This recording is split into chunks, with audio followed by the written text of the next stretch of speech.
Each teacher has their own cook who's responsible for going to take care of their yard and making the teacher's food and preparing the food for the pigs and going out to feed the pigs. So if you're really good, usually you start at about 3. If you're really good at it, you can be done by about 4:30 or 5 and get home. To feed the pigs inside, well, you have to, there's no leftover food from the houses. You got to go get coconuts. We have to sit there and, with a knife and basically peel out the white part of the coconut. My first day, it took me, I started at 3, and at 5 o'clock, I wasn't even halfway. At 7 o'clock, it was dark, and I was still trying to do the coconuts. At 8 o'clock, Tanya came over and she said, "Are you almost done?" I was like, "Nah, man, I'm trying to be close."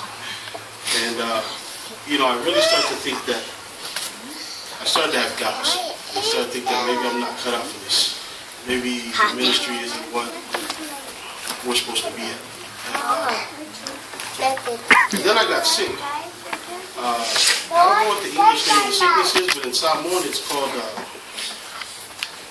koala. When you have koala, your back hurts so bad that you can't even lay straight in bed. Any way you turn, it's just uncomfortable. And I woke up the next morning and I couldn't walk, but I knew that I had to get to the morning room. And so I forced myself to sit up, and then I just broke down. And I said, "Man, I can't do this." And I started to think about the old man who said that I wouldn't last. And so I told my wife, I said, "You know what, you need to go and pack our stuff and get everything out of here." So this is a house. And then she said, "Why don't we just try to go to the morning service and we'll see how everything goes after that." So we started walking to the morning service and we started crying. When you're far away from your family, from the ones who love you the most, don't have any, you're almost left with an empty feeling. And that was the feeling that we walked with that girl. I remember I had a big old stick because my back was messed up, so I was trying to walk it using the stick. And while we were crying, then as we started to get close to the church, because what we used to say, it used to be over a little hill. And over that hill, you got to get over that hill to get to where the home is. While we were crying and walking, we heard the college singing, "Great is your faithfulness." I know a lot of you guys know that song. And when we heard that song, I don't know, I think for us, because everybody has their own stories, but I think for us, that one moment, the moment when we were at our weakest,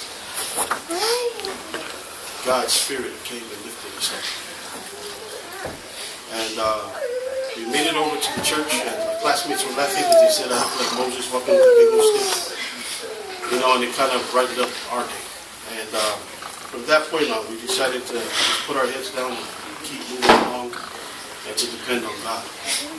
I know a lot of you guys are in different situations in your lives, in school, and just with friends and things like that. And some of you guys may be a bit confused about what you want to do with your life. In sharing my story and telling your story, we hope that you take the message that when you are at your weakest, or when you are confused, or when you don't know exactly what you want to do, put your faith in God.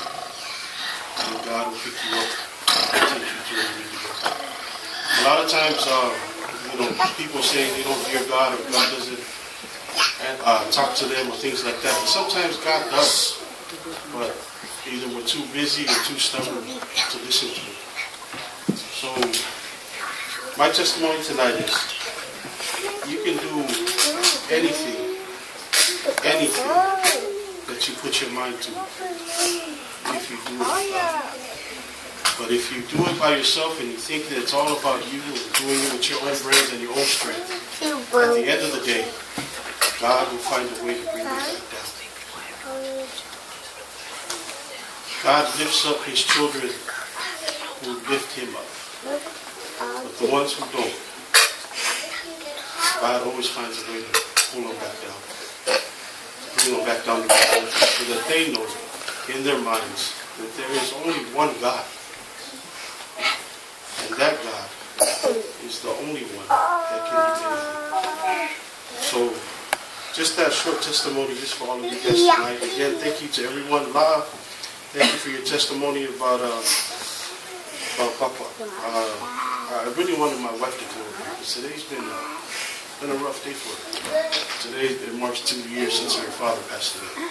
And she woke up this morning and she's been down.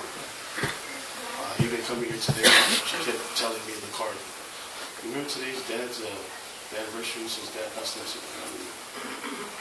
And so when you gave your testimony, it really touched my heart.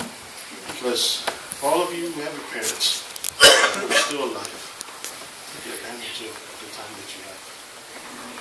You know, sometimes we take for granted our parents. And I know some of us here tonight have already lost one or even both of your parents. But for all of you who have your parents here, take advantage of the time that God gives you with your parents. Because there will come a time when your parents leave this earth and all that is left is you.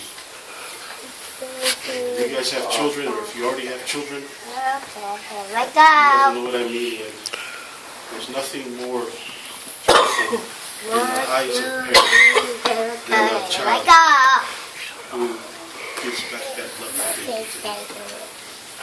So, in saying that, it's my prayer that God blesses each and every one of you in all your endeavors throughout this new week, especially this weekend. We probably won't see you guys on Sunday because it's at the church. But you know, God's will and God's love and grace will be able to meet again sometime after. Amen? Amen. Okay. Everybody tired?